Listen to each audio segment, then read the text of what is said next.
노래가즘 정의당 노회찬 원내대표 나오셨습니다. 안녕하십니까? 안녕하십니까? 예, 대표님한테 오늘 물어볼 사항이 많습니다. 지금 원내에 대표를 하고 계시기 때문에 예.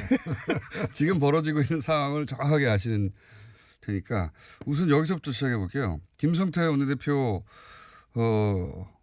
대한 폭력, 배후가 있다. 자유한국당에서. 배후가 있는 듯 보인다. 이런 주장이 있지 않습니까? 있었으면 좋겠다 이런 얘기죠. 있었으면 좋겠다. 근데 용의자 예. 의 아버님이 공개한 여러 자료들 보니까 아주 그 평범한 그런 신학교 출신에 예. 그리고 정당 활동한 적도 없고 예, 뭐 봉사활동을 주로 하는 예. 그런 이제 참 평소에 선량한 본인 이야기로는 과거에는 이제 보수 성향으로 한나라당, 새누리당을 지지했었다고도 얘기를 하고 그 말투를 보니까 이제 부산 경남 쪽인 것 같더라고요. 예. 부산. 예. 예.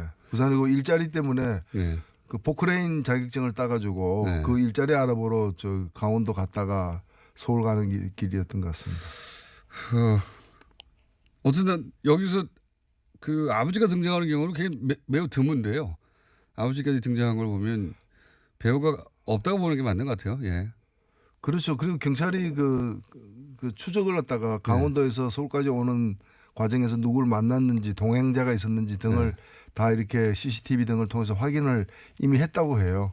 그리고 노트북도 압수해가지고 다 들여다봤다고 하니까 뭐 현재까지 경찰이 배우가 없다고 하면 없는 거라고 되겠죠.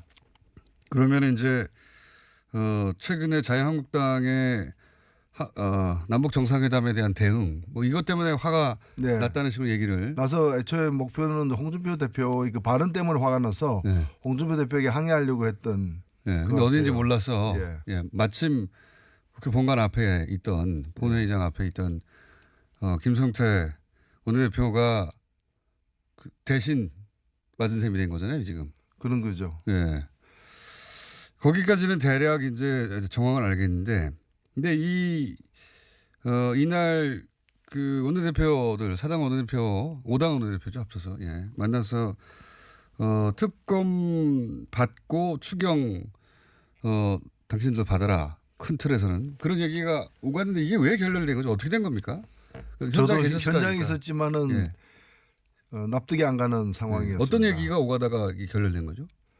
일단은 그 우원식 대표가 특검을 받겠다고 하면서 그렇게 되면은 올 국회 정상화되는데 올 국회에서 무엇이 처리돼야 되는가에 대한 자신의 의견을 얘기를 했어요. 추경도 해야 되고. 뭐 추경도 들어가고 이랬는데 사실 이 추경 문제는 그동안에 쭉 김성태 그 원내대표가 이 특검을 받으면 추경을 포함해서 다 해줄게. 원래 그랬습니까? 이 얘기를 뭐 수십 번 이상 해온 바이기 때문에 이게 쟁점이 되리라고는 아무도 예측을 못했던 거죠. 그런데 그러면 추경을 하려면은 그 예결위를 열어서 심사를 해야 되기 때문에 기간이 약간 필요합니다. 그럼 즉각 합의를 하더라도 5월 24일 5월 국회가 열리고 있는 중에 마지막 그 요일인 5월 24일 날 본회의 열어서 그날 특검법하고 추경하고 같이 처리를 하자라고 한 거죠. 이걸 뭐 소위 말하는 조건이라고 해가지고 왜 조건을 닫느냐라는 겁니다. 원래는 그렇게 하자고 자유한국당이 주장한 거 아닙니까? 그런 거죠. 그리고 특검이라는 것도 하기로 합의하면 그 다음에는 그 법안이기 때문에 법안에 대한 세세한 검토가 사실 필요하거든요. 일정한 시간이 필요한 거죠. 그래서 5월 24일 그 두 가지를 다 처리하자 그러니까 특검만 그 같이 처리할 수 없다는 거예요. 그러면 같이 처리할 수 없다는 얘기는 특검 먼저 처리하면 추경을 안 해줄 수도 있는 거 아니냐. 이렇게 하니까 또 바른미래당에서는 우리는 추경에 반대한다. 이렇게 얘기를 한 거예요.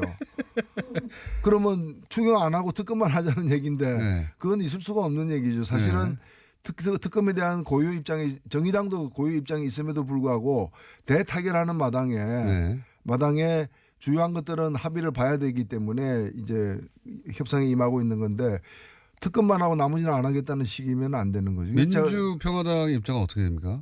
원래 특검에 대해서 찬성 입장이었지 않습니까? 민주평화당 입장은 원래는 특검을 즉각 하지 말고 수사의 결과를 보고 하자라는 입장이었는데 그다음에 입장이 좀 바뀌어가지고 예. 특검 찬성이었는데 예. 이번에는 어떻게 그러면 됐습니까? 이번에도 보면은 뭐 저도 계속 대화를 나누고 있습니다만은 합의가 안 되면은 예. 합의되는 것만 처리하자. 예. 근데 지금 합의가 아무것도 안 되는 건 아니 그러니까 합의되는 것이라는 게 이제 그 뭐 체포동의안이라거나 또는 국회의원 사직서 낸 거라거나 이런 합의되는 것만이라도 처리해서 국회를 정상화시키고 합의 안 되는 건 더 얘기하자라고 그 장정숙 대변인도 발표를 한 바가 있어요. 체포동의안은 이제 염동열 의원과 또 한 분이 누구였죠? 갑자기 생각 안 나네. 예. 그 자유한국당 두 사람의 체포동의안이 있고 네네. 권성동 의원에 대해서도 지금 검찰에서 구속영장을 발부하느냐 마느냐 뭐 이런 얘기를 하고 있지 않습니까? 그 부분은 강원랜드 사건과 관련해 가지고는 지금 전현직 국회의원이 7명이 관련돼 있는데 예. 한 명은 체포동의안이 발부됐고 한 명은 조사한 지 열흘이 넘어가는데도 신병 처리에 대해서 검찰이 망설이고 있고 예. 권성동 의원. 다섯 명은 부르지도 않고 있고 예. 그다음에 현직 평검사가 이게 수사 외압이 있었다고 증언을 양심 선언을 했는데도 불구하고 그 검사만 8번이나 소환해가 조사했음에도 불구하고 아무런 지금 진척이 없어요. 검사만 조사하고 있죠 지금. 그래서 제가 예. 그래서 정의당이 이 강원랜드와 관련해 가지고는 특검 요구안을 3월달에 이미 제출했어요. 예. 그러면 드루킹 특검 하려면 이런 강원랜드 특검도 같이 해야죠. 예. 그래서 저희는 뭐 삼성에 대한 노조 탄압 국정조사라거나 홍문종 의원이군요. 예, 예. 예. 생각났습니다. 그다음에 그 대한항공에 대한 갑질 청문회라거나 예. 이런 것들도 다 같이 하자. 이렇게 오로지 사실은. 드루킹 특검을 다른 사안들 다 채취 그거 하나만 단독으로 처리하자는 겁니까? 그런 셈이죠. 그래서 자유한국당 요구사항을 제가 주장한 건 뭔가면은 입장이 엇갈려서 합의가 안 되면 합의된 것만 처리하든가 예. 아니면은 전부 다 놓고 다 같이 이걸 타결하자. 예. 그러면 정의당 같은 경우에는 이 드루킹 특검을 만일 그쪽에서 고집을 한다면은 우리도 이미 제출해 놓은 게 강원랜드 특검이 있는 것이고 예. 죄송합니다. 그 다음에 그 대한항공 갑질 청문회도 있고 삼성 국조도 있는 것이고 그럼 다 같이 놓고 처리하자. 그러면 우리도 합의해 줄 수 있다. 예. 이렇게 대응을 한 거죠. 근데 어저께 상황에서는 예. 그게 좁혀져 가지고 예. 그 추가 추경 예산 예. 하고 드루킹 특검하고 예. 같은 날 처리하자. 그거 또 안 된 겁니까 근데? 그거 안 돼. 그것 때문에 안 된 거예요. 그 얘기는 말은 추경하겠다는데 같은 날 처리하자니까 안 한다는 거예요. 안 하면은 5월 말이면 끝인데 언제 한다는 겁니까? 안 하고 싶은 거죠. 그래서 제가 볼 때는 결렬이 목적이 아닌가 하는 그런 합리적 의심이 들 수밖에 없는 거예요. 그러니까 지금 김성태 원내대표 그리고 오늘 예. 단식 농성도 그럼 이게 안 들어주면 자기들 주장이 안 들어주면 무기한 단식 농성 하겠다 이렇게 얘기해야 되는데 이게 안 들어주면 오늘 단식 농성 접겠다 이렇게 얘기해요. 참 좀 난해한 그런 상황입니다. 저는 그게 가장 재밌습니다. 특검을 받아주지 않으면 단식을 계속하겠다고 해야 하는데 특검을 받아주지 않으면 단식을 중단하겠다. 이런 종류의 압박은 처음 봅니다. 과자를 사주지 않으면 공부를 계속하겠다 이런 협박하고 비슷한 거 아닙니까? 어쨌든 특검을 받아주면 단식을 풀고 특검을 받아주지 않으면 단식을 계속하겠다 이렇게 말할 것 같은데 그게 아니라 특검을 받아주지 않으면 단식을 풀겠다고 한 거죠 지금. 이제 물론 특검을 받아주면은 네. 특검 받아주면 단식할 이유가 없죠. 네. 그건 뭐 건강단식도 아닌데 그러니까 특검 받아주면은 단식 끊겠다. 단식을 중단하겠다. 네. 그리고 특검을 끝내 받지 않으면 오늘 단식 중단하겠다. 둘 다 단식을 중단하는 거 아닙니까? 아니 단식 중단은 찬성입니다. 저는 뭐 예, 그렇지 그렇죠. 않으면 뭐 건강에도 안 좋고 예. 예. 단식 중단을 이유로 내세울 만한 게 없으니까 특검을 안 받으면 단식을 중단하는 걸 이유로 내세운 게 아닐까요? 아무도 이해를 못하지만 하여튼 굉장히 난해한 상황이죠. 처음부터 단식을 그렇게 오래 할 생각이 없었던 것 같기도 하고요. 저도 뭐 그렇게 보여집니다. 그건 뭐 다행스러운 일이죠. 예. 그러니까요. 단식은 본인의 건강을 위해서도 뭐 국면을 풀 수 있는 상황도 아니고 단식 때문에 예. 단식을 중단했으면 하는데 이제 출구 전략이 언제나 중요하지 않습니까? 정치에서는. 근데 이제 특검을 받아주지 않으면 단식을 중단하겠다는 예. 새로운 차원의 압박이어서 그게 압박이 안 되지 않습니까? 예, 뭐 다른 무엇보다도 사실은 가장 중요한 건 국민 여론이죠. 뭐 국민 여론이 뒷받침되고 있다고 보이지 않기 때문에. 24시간 릴레이 동조단식도 사라지는 거네요. 그렇게 되겠죠. 모든 게 천막농성도 중단한다고 했으니까요. 네. 특검을 받아주지 않기 때문에. 예. 아니 이 교착 국면은 지금 의장은 국회의장 정세균 의장은 오늘 오후 2시까지 풀지 않으면 더 이상 뭐 중재도 하지 않겠다고 하는데 그 다음 어떻게 되는 겁니까? 만약에 이게 지금 같은 국면에서는 안 풀릴 수도 있는 거 아닙니까? 안 풀릴 수도 있죠. 그럼 어떻게 되는 겁니까? 예측이 힘든 부분인데 일단은 자유한국당에 의해서 5월 국회가 소집이 되어 있습니다. 예. 그리고 회기는 5월 31일까지고요. 예. 그렇기 때문에 오늘 안 풀리면 또 오늘 풀려야 제일 좋다고 저도 생각합니다만은 만에 하나 안 풀려도 5월 14일이 이제 그 사직서 처리 시한이거든요. 그렇죠. 사직서라는 거는 이제 지금 지방선거나 이런 데 출마하신 분들이 로 인해서 보궐선거를 해야 하는데 네. 오늘 처리되지 않으면은 그분들이 출마는 할 수 있지만 예. 이제 그 빈자리를 메꾸는 재보궐선거는 예. 내년에 있어요. 어렵게 되고 내년으로 이제 연기되는 거죠. 그러면 민주당 입장에서는 3명의 의원이 공석이 되는 것이고 예. 자유한국당 한 사람이죠. 예. 예. 자유한국당으로 뭐 그것만 놓고 따지면 자유한국당으로서는 피하고 싶은 측면도 있겠죠. 그러니까요. 자유한국당 입장에서는 만약에 이 사직서가 처리가 이번 국회가 안 되면은 재보궐선거 패배 지역이 줄어드는 거죠. 그리고 일당이 될 가능성이 조금 더 높아지는 거죠. 예. 그래서 이 특검을 안 받는 것이 오히려 특검 자체가 목표가 아니라 그러니까 추경과 특경을 동시에 진행하는 걸 안 받는 이유가 아예 국회를 5월에 열지 않아서. 예. 근데 이게 이걸 처리하지 않으려고 중요하게 봐야 될 건 뭔가면은 이거는 국회의 권한처럼 보이지만 사직서 처리하고 말고는 실은 사직서가 제대로 처리 안 되면은 해당 지역 주민들이 국회의원 없이 그렇죠. 앞으로 1년을 보내야 되거든요. 맞습니다. 그 국회의원을 뽑을 권리는 국민의 기본권이에요. 이건 소중한 참정권인데 이 권한 행사를 갖다가 국회에서 당리당략으로 막았다는 것은 그건 국회가 국민의 기본권을 침해하는 꼴이 되기 때문에 있을 수 없는 일이고 자기 당의 작은 이익을 위해 가지고 국민의 기본권을 막는 일은 없어야 되기 때문에 이거 하나 원 포인트로라도 이거는 해야 되는 일이에요. 그래서 자유한국당 입장에서 안 하면 더 좋잖아요. 그럼 아니 뭐 민의의 전당이라 그러는데 민의를 짓밟는 정당이 되는 거죠. 게다가 국회를 열면 체포동의안 2사람 처리도 해야 되고 그러니까 자유한국당이 국회를 열어서 특검을 받아내는 성과가 있을지 모르겠는데 자유한국당 입장에서는 반길리가 없는 추경이라든가 혹은 뭐 이런 4명의 사직서 처리라든가 혹은 체포동의안 처리라든가 이렇게 불리한 일들이 많으니까 국회 특검을 이유로 아예 아까 말씀하셨듯이 열지 않으려고 하는 게 아닌가. 어제와 같은 그런 태도가 계속된다면 정말 그런 의심을 입증하는 꼴이 되는 거죠. 네. 그런 의심이 지금 정가에는 있죠. 예. 네, 분명히. 방탄국회 열려고 하는 거 아니냐. 방탄국회로 만들어버리려고 하는 거 아니냐라는 의심이 있는 거죠. 방탄국회 혹은 뭐 지선 이후에 일당이 되기 위해서 그런 거 아니냐 이런 얘기도 있는 것 같고 이런 측면 어떻습니까? 지금 보면 자유한국당과 바른미래당은 지방선거 그 자체보다는 지방선거 그 이후를 더 신경 쓰는 게 아닌가 그렇게 보이는 면들이 좀 있습니다. 어떻겠어요?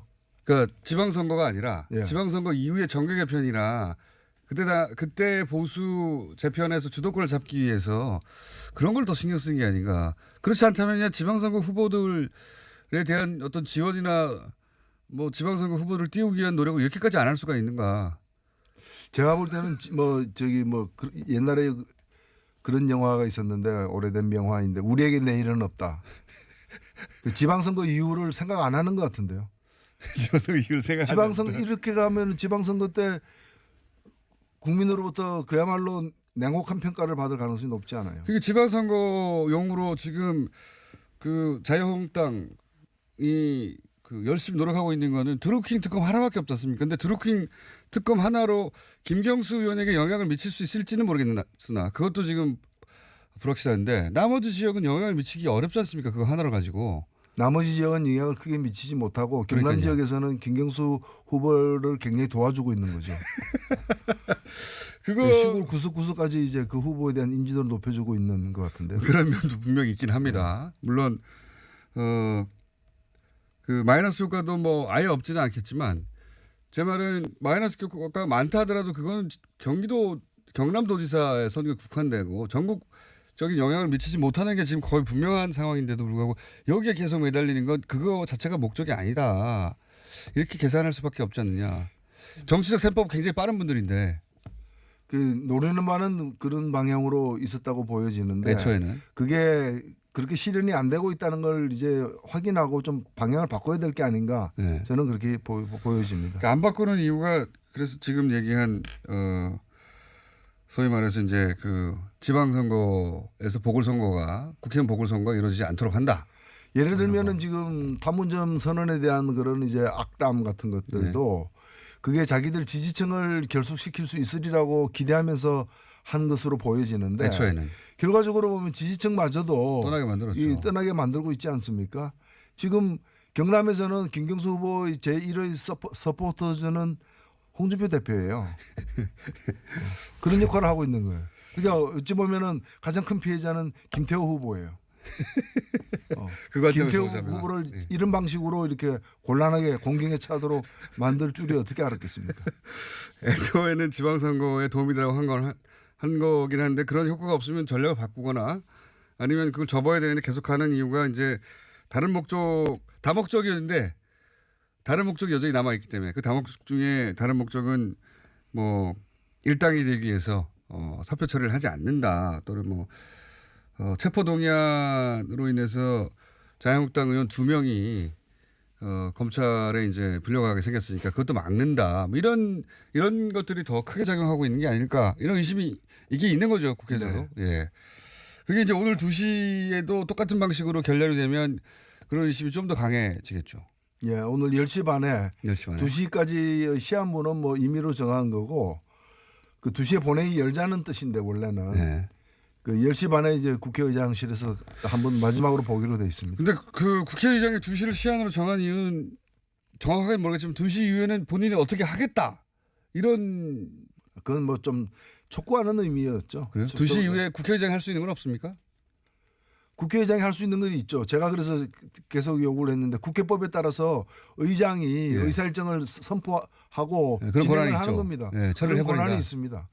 예. 그럼 자유한국당하고 바른미래당 빼고 나머지를 가지고서 예. 충분히 할 수 있습니다. 아 그렇습니까? 예, 그걸 가지고 그래서 제가 볼 때는 체포동의안은 그 체포동의안은 이제 보고하는 거기 때문에 처리 안 끄냐 본회의 열리는 순간 보고하고 보고하는 순간 72시간 안에 처리 안 되면 이제 그다음에 잡아가도 되는 상황이 되는 것이고 그다음에 이제 5월 14일까지 처리해야 될 국회의원 사직서 처리 그 하나만 가지고 국회를 갖다 의사 일정을 진행할 수 있고 제가 볼 때 그 국회의장의 의무예요. 아 국회의장을 또 그걸로 지금 압박하는 거군요. 아니 그걸로 압박하고 계신 건 아닌데. 저는 그렇게 해야 된다고 보는 거예요. 국회의장이 2시가 그런 의미인지 아닌지는 스스로 밝히지는 않았지만 그게 안 되면 그렇게 할 수도 있다. 국회의장 권한상. 예. 그래서 저는 그걸 하시라고 몇 번 얘기를 했어요. 뭐라고 하십니까? 정세영 의장 원래 그걸 여야 합의를 처리하기 항상 원하는 분이죠. 스타일상. 과거에 2016년에 한번 2016년 예산 그 정기국회 끝나고 그다음에 한번 그 권한을 발동한 적이 있어요. 정세균 의장이 발동한 게 있기 때문에 저는 그때 굉장히 박수를 많이 받았거든요. 똑같이 하시라고 얘기하는 거죠. 서로 마지막까지 가보는 거군요. 자유한국당도 최대한 얻어내기 위해서 이제 미루는 건데 만약에 자유한국당이 여전히 특검과 추경을 일괄 처리할 수 없다. 특검만 단독으로 처리해야 된다라고 조건을 계속 넣으면 그게 성사될 리가 없지 않습니까? 민주당이 받아줄 리가 없기 때문에. 아 그리고 자기가 한 얘기하고도 다르죠. 이제까지 한 얘기하고도 다르기 때문에 그건 있을 수 없는 얘기죠. 그럼 그렇게 결렬되면 국회의장이 그렇게 할 권한은 있다. 할지 안 할지는 모르지만. 그 권한 발동하셔야죠. 그건 또 여론의 향배를 봐야 되겠군요. 지금 아니 무엇보다도 국민의 기본권이 침해당하는 상황을 갖다가 방치하지 말아야 하는 것이 방치해서는 안 되는 거죠. 그게 의장의 권리이기도 하지만 의무이기도 한 거죠. 그러면 특검과 추경까지는 몰라도 이 사직서 처리는 가능하다. 그럼요. 보는 거군요. 특검과 추경 예를 들어서 그 자유한국당이나 바른미래당이 참석하지 않는다면 추경까지는 가능합니까? 그것도 아닙니까? 추경 같은 경우에는 이제 그 수를 좀 세어봐야 되죠. 숫자를 세봐야 되는 거예요. 예, 저는 뭐 추경도 해야 된다고 보는데 네. 이제까지 뭐 전통적으로 추경 같은 경우에는 합의로 처리돼 왔기 때문에 네. 추경은 몰라도 네. 그런 수가 있군요. 예. 그런 수를 자유한국당도 알 거 아닙니까? 알고 있죠. 예. 예. 알고 있는데 그걸 자유한국당이 만약에 이 사직서 처리를 우리는 동의하지 않는다 말할 수 없는 거 아닙니까? 사직서를 냈는데 이미. 그렇죠. 그걸 공개적으로 반대할 수는 없죠. 그런데 이제 여야 합의에 의거하지 않고 의사 일정을 처리했다는 또 에 대한 비판 예. 있겠죠. 그런 국면 하나 또 남아 있군요. 지금 이미 시간이 많이 흘러가지고 지선은 이제 한 달밖에 안 남았습니다. 이제 예. 수시간이 지나갑니다. 진짜 한 달밖에 안 남았는데 지선 전망은 포괄적으로 해보시면 어떻습니까? 예. 대개 이제 지방선거는 대통령 선거 이후에 치러지게 되면 중간평가, 네. 그 집권 여당에 대한 중간평가의 경우가 많습니다. 그런데 이번 선거는 안 그런 것 같아요. 제가 현장에서 느끼는 거는 뭔가 하면은 제2의 촛불이다. 지방선거. 예. 국정농단 세력에 대한 네. 그 응징을 이 지방선거를 통해서 하는 게 처음이잖아요. 그렇죠. 그런 얼마 그런 1년밖에 분위기가 안 됐기 때문에 아직. 지배적이에요. 지배적이고 두 번째는 이제 평화. 예. 남북관계. 모처럼 예. 찾아온 평화 성사시켜야 된다라는 그 갈망이 굉장히 그 많고요. 세 번째는 경제가 나아졌으면 좋겠다. 예. 민생 문제에 대한 관심. 1, 2번은 여당이 유리하고 3번은 야당이 유리한 이슈이긴 한데 별로 그렇지도 않아요. 그렇지 않습니까? 예. 3번도 야당이 경제 얘기를 안 하잖아요. 지금 보수 그러니까 야당들이. 제가 가장 이해가 안 가는 게 예. 그겁니다. 보수 야당들이 경제에 예. 관심이 없잖아요. 원래 이제 보수 야당이 민생 경제 이걸 주장해 가지고 항상 선거 때면은 그 실제 그걸 해결했냐 해결하지 않냐를 떠나서 그 얘기 항상 해왔는데 이번에 왜 이 얘기 안 하나 모르겠어요. 경제 얘기하는 야당은 정의당밖에 없습니다.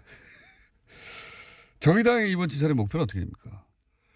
정의당의 목표는 정당 지지율을 최대로 높여서 예. 광역 비례 후보들 당선시키고 그리고 비례. 예, 기초단체장 저희들 출마한 지역 그다음에 국회의원 재보궐선거 울산 북구 예. 조승수 후보 이런 지역에서 성과를 내는 것들입니다.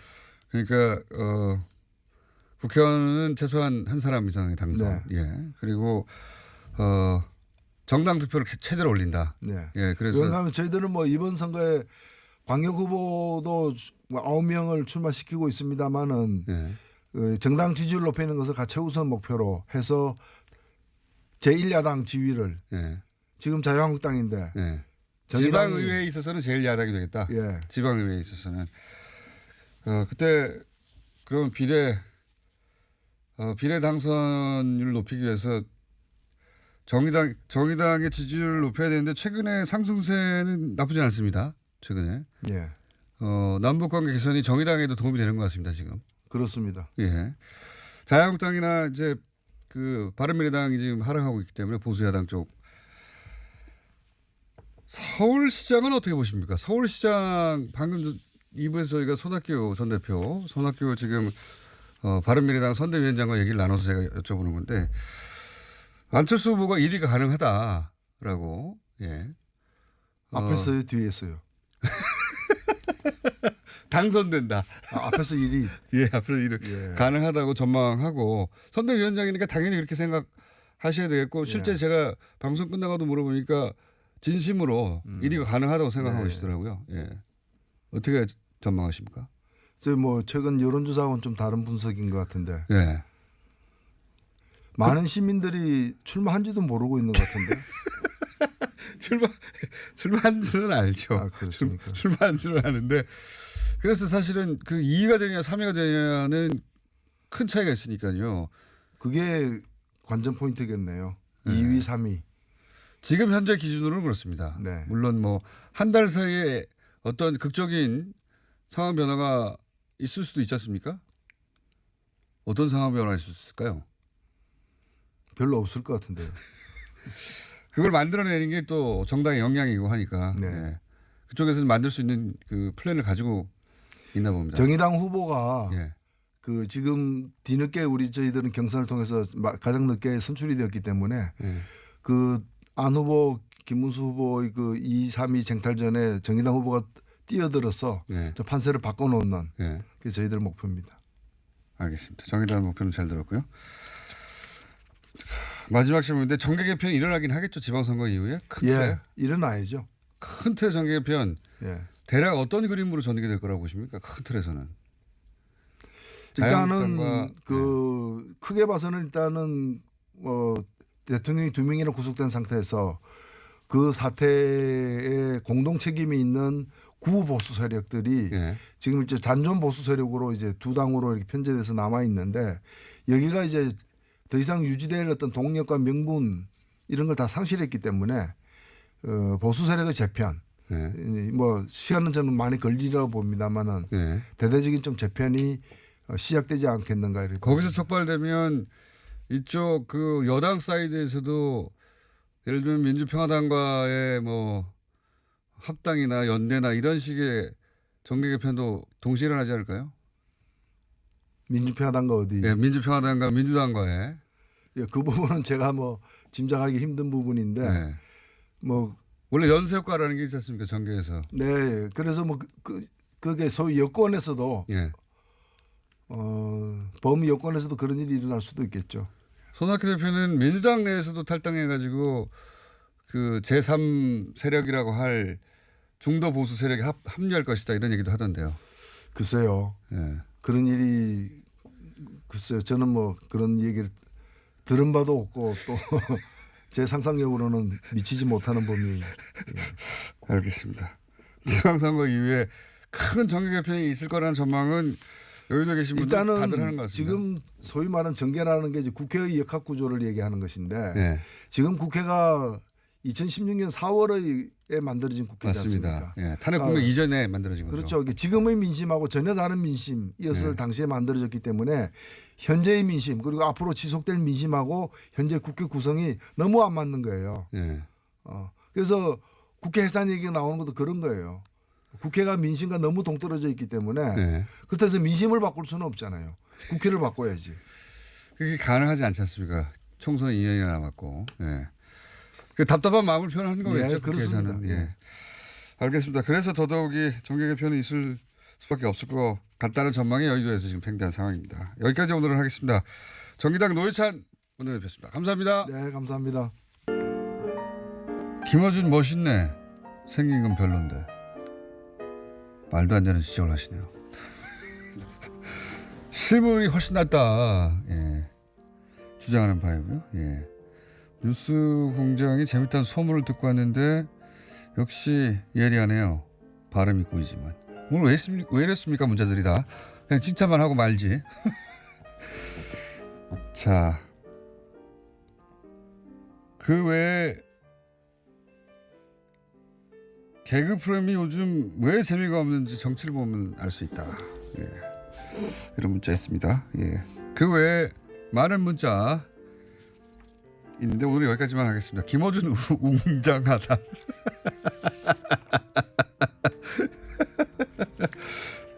이 문자가 왜 웃긴지는 지난주에 블랙하우스를 보시면 압니다. 여기까지 하겠습니다.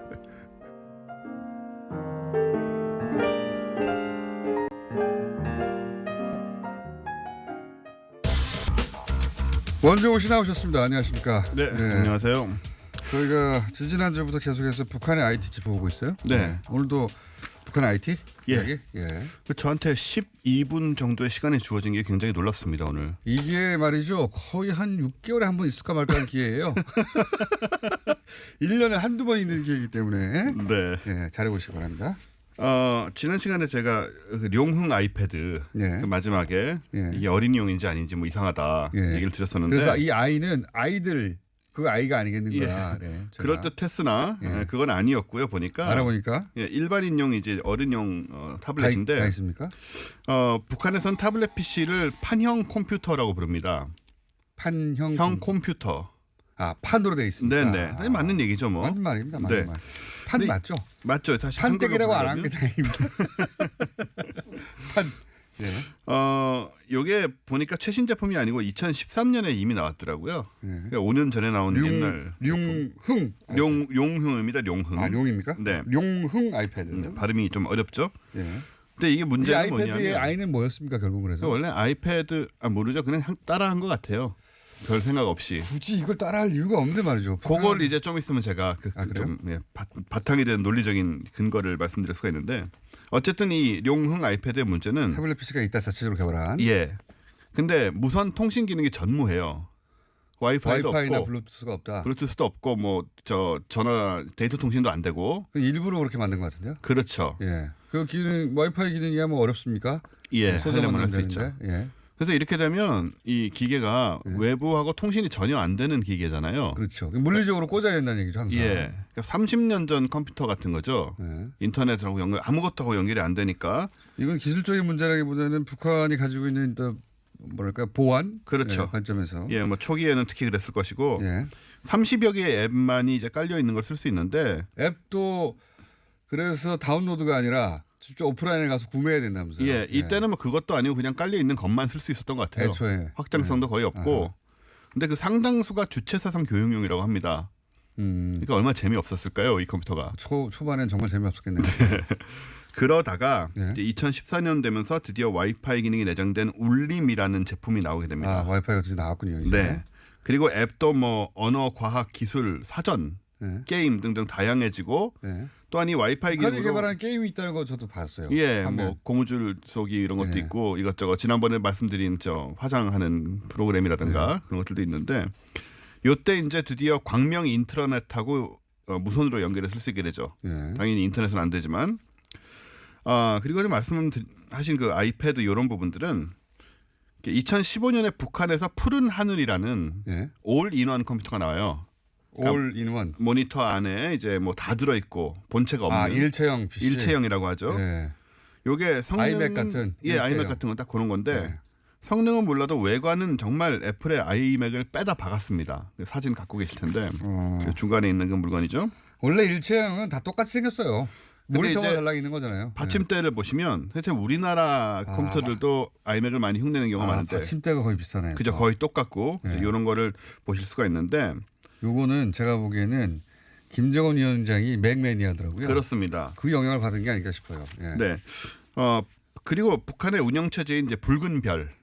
운영 체제가 붉은 별이다. 예, 붉은 별도 맥의 인터페이스 기반으로 하고 있고요. 이런 걸 보면 북한이 애플을 상당히 추종하는 게 아닌가 하는 느낌을 받을 수가 있는데 북한이 아니라 김정은 위원장이 추종하는 게 아닌가 싶어요. 그렇습니다. 여기 이유가 뭐냐면 이미 김정일 국방위원장 때부터 맥북을 사용하는 사진이 찍힌 바가 있어요. 맞습니다. 예, 맞습니다. 그리고 2013년에 김정은 국무위원장이 집무실에서 일하는 사진에 아이맥이 등장을 합니다. 예. 그리고 그래서 맥북도 등장을 해요. 그렇죠. 다른 사진에. 그래서 이 애플 바가 아니냐. 라고 생각할 수가 있고 매니아라고 표현해 주십시오. 네. 그래서 이 애플 제품들을 따라서 만들라는 그런 지시가 내렸거나 아무튼 밑에 사람들이 그걸 보고 비슷하게 하려고 했거나 이런 가능성이 굉장히 높죠. 아마 그 스위스 유럽에서 공부할 때부터 맥 기반의 운영체제를 썼을 가능성이 있어요. 가능성이 높죠. 사실 우리나라에 비해서는 맥을 훨씬 많이 쓰니까. 유럽에서는 훨씬 더 많이 쓰니까. 거기서 애초에 처음 접한 컴퓨터 그 운영체제 자체가 맥이 아니었을까. 그럴 가능성이 큽니다. 그런 추정을 좀 해봅니다. 그 이후로 쭉 맥과 함께 IT 라이프를 즐겨온 것이 아니겠는가. 그러다 보니까 이제 어떤 PC를 일체형으로 만드냐 할 때 모델도 맥을 보고 여기가 세계 최고 수준이니까 흉내를 내봐. 원래 기술은 처음에 흉내내는 걸로 시작하니까요. 그렇죠. 그런 식으로 좀 가고 있는 것 같고요. 그다음에 북한의 붉은 별이라는 독자적인 운영체제도 맥 인터페이스를 기반으로 한 것이다. 네, 그래서 맥을 좀 상당히 흉내낸 것이 아닌가, 맥 OS를 그렇게 생각이 되고. 근데 지난 시간에 제가 이제 북한 스마트폰이나 태블릿이 중국에서 부품을 수입해서 조립하는 수준이라고 말씀을 드린 바 있는데 초창기에만 그랬고 2014년부터는 이미 자체 생산을 하고 있대요. 그 자체 기술로 스마트폰이나 태블릿을 만들 수 있는 거네요. 네, 이 정도는 이미 2014년부터. 그래서 지금은 꽤 기술력을 갖추고 있다고 봐야 되지 않느냐. 그렇군요. 그래서 우리가 생각한 것보다는 이런 쪽의 기술이 지금 꽤 진보했을 수 있다. 김정은 위원장이 주장하는 게 문명국가고 문명국가가 IT 기술 기반의 과학기술 기반의 국가를 세우는 걸 목표로 해요. 네. 그렇게 말해지고 있다고 저는 들었습니다. 북한 전문가들한테. 그렇죠. 그래서 이런 데도 노력을 과거보다 훨씬 더 많이 하는 게 아닌가. 그런 것 같습니다. 또 아무튼 이제 북한이 원체 폐쇄된 사회다 보니까 이런 곳에 대한 정보도 굉장히 지금 좀 혼선이 많아요. 예를 들어서 지난 시간에 제가 블루투스 안 된다고 말씀드렸는데 한편으로 또 블루투스가 된다는 얘기도 있고 그래서 이것도 와이파이까지는 확실히 되고 예, 와이파이는 지금도 되고요. 블루투스도 뭐 부품 하나만 넣으면 되는 거라. 사실 뭐 하려면 할 수 있는 건데 그 이제 공식적인 차원에서 이거를 지원을 하느냐 안 하느냐도 지금 좀 정확하지 않은 상황인 것 같고요. 좀. 그 앱을 제가 좀 더 소개를 드리려고 하는데 지난번에 앱은 이제 초반에는 이제 주체 사상에 관한 앱밖에 없다. 예, 주체 사상 교육 앱 왜 아니겠습니까? 예. 그러다가 지난번에 얘기 드린 게 이제 그 내비게이션인 길동무 1.0 그 이름 참 잘 정했어요. 잘 지었죠. 우리도 그 이런 이름 좀 지었으면 좋겠어요. 다 내비게이션이라고 해버리니까 굳이 내비게이션이라고 할 이유가 없는데 이유가 우리말에 없죠. 있는데 모든 걸 다 우리말로 바꾸는 것도 그 어색하지만 우리말로 충분히 만들 수 있는 것도 굳이 다 영어로 써버리니까요. 네, 약간은 좀 노력을 해도 되지 않느냐. 그러니까요. 길동무 화 와닿고 좋은데요. 처음에는 어색할 수 있지만 좀 쓰다 보면 금방 익숙해지거든요. 우리말에 어색하다는 자체가 비정상적인 그렇죠. 겁니다. 내비게이션이 더 익숙하고 길동무가 듣고 보니 길동무 1.0 좋아요. 무슨 말인지 확 와닿고. 그렇습니다. 네. 그런데 한편 이 북한의 이 앱 장명의 어떤 그 논리적 혼선 같은 게 있다는 게 뭐냐면 나의 길동무 4.0이라는 게 따로 있는데요. 네. 이건 내비게이션이 아니에요. 그건 뭡니까? 그 여행 다니거나 뭐 심심할 때 쓸 수 있는 엔터테인먼트 프로그램이에요, 그냥. 아, 여행 관련 프로그램이요? 여행도 아니고, 그러니까 한마디로 시간 죽이는 프로그램. 이 안에는 이제 책 읽기 기능도 있고, 게임 기능도 있고, TV 다시 보기. 그러니까 여행을 장거리를 할 때 버스 안에서 소유를 하기 위해서 잡다한 여러 가지 어플들이다. 그렇습니다. 예. 동영상 기능도 있고 노래방 어플도 있고 종합 엔터테인먼트 앱입니다. 근데 그 이름을 정할 권한은 당에 있는 겁니까? 이게 지금 상업적으로 나쓸 리가 없으니까 예. 한 군데서 이름을 다 정했는데 아마 그랬을 것 같은데요. 일관성이 없어요. 개발자가 달랐을 거예요. 그러니까 길동무가 당에서 조율을 해줘야지 이런 거는. 그러니까 길동무가 내비게이션이면 나의 길동무도 내비게이션이든가 뭐 비슷한 거야지. 나의 하나 붙였다고 전혀 다른 앱이 되니까 이건 좀 문제가 있다라는 생각이 들어요. 뜻은 통하긴 합니다. 네. 나의 길동무. 네. 그래서 이 앱 안에는 뭐 이 동영상 기능 같은 경우는 TV 프로그램 다시 보기 뭐 이런 것도 있고. TV 프로그램 다시 보기도 있어요. 예, 다시 보기도 있고. 화면 이제 노래방 프로그램이 화면 반주 음악이라고 적혀 있는데 여기에는 뭐 우리 다 아는 뭐 휘파람이니 이런 노래들 들어 있고요. 화면 반주. 네. 네. 근데 맞는 얘기죠. 화면 반주 음악. 맞죠. 예. 그리고 중간에 북한 보면 말은 들으면 그 뜻이 직관적으로 이해가 돼요. 바로. 맞아요. 아주 직관적으로 이제 이해될 수 있는 이름을 짓는 그런 경향이 있죠. 노래방 어플은 화면 반주 음악이다. 네.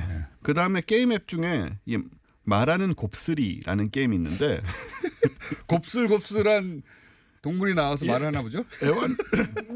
애완동물을 기르는 게임이에요. 아, 육성 프로그램이군요. 예, 우리 이제 한 번씩은 해본 건데. 과거에 다마고찌가 원조죠. 이게. 그렇죠. 일본에. 그다음에 이제 온라인으로 들어와서 이제는 이제 핸드폰 게임으로 많이 나와 있는데, 하여튼 제목이 말하는 곱슬이. 그래서 곱슬이 같은 식의 개 이름을 짓는다는 거를 우리가 간접적으로 짐작할 수가 있죠. 예전에는 우리도 다 개 이름이 이런 식이었어요. 바둑이나. 그렇죠. 지금은 영어나 뭐 영어로 많이 짓죠. 이게 북한은 굳이 우리말을 쓰려고 해서 좀 어색해지는 부분도 있고 네. 우리는 이제 우리말로 이름을 지으면 어색해지는 단계까지 와버렸기 때문에 그렇습니다. 예, 이거 좀 섞어가지고 적절하게 갔으면 좋겠네요. 옛날에는 아이스크림 가지고 얼음 보숭이 이랬을 때 우리 굉장히 많이 웃었는데 그것도 못할 게 뭐냐. 아니, 사실 어릴 때부터 얼음 보숭이라고 듣잖아요. 그렇죠. 그러면 그게 자연스럽고 아이스크림이라는 단어를 별도로 외우게 되는 건데 지금은 아이스크림에 대한 우리 언어가 없는 거예요. 네. 네.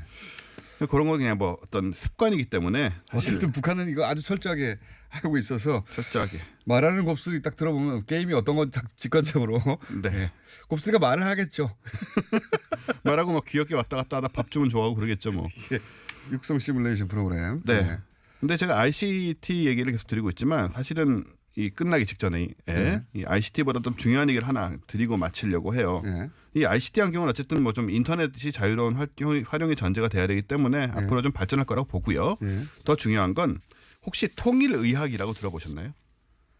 통일의학. 들어봤을 리가 없잖아요. 그죠. 의학은 알겠는데 통일의학은 뭡니까? 네, 의학은 뭐 누구나 아는 거고요. 이게 대부분의 사람들이 생각해보지 않은 건데 북한이 지금 한 70년 동안 세상과 격리돼 있지 않습니까?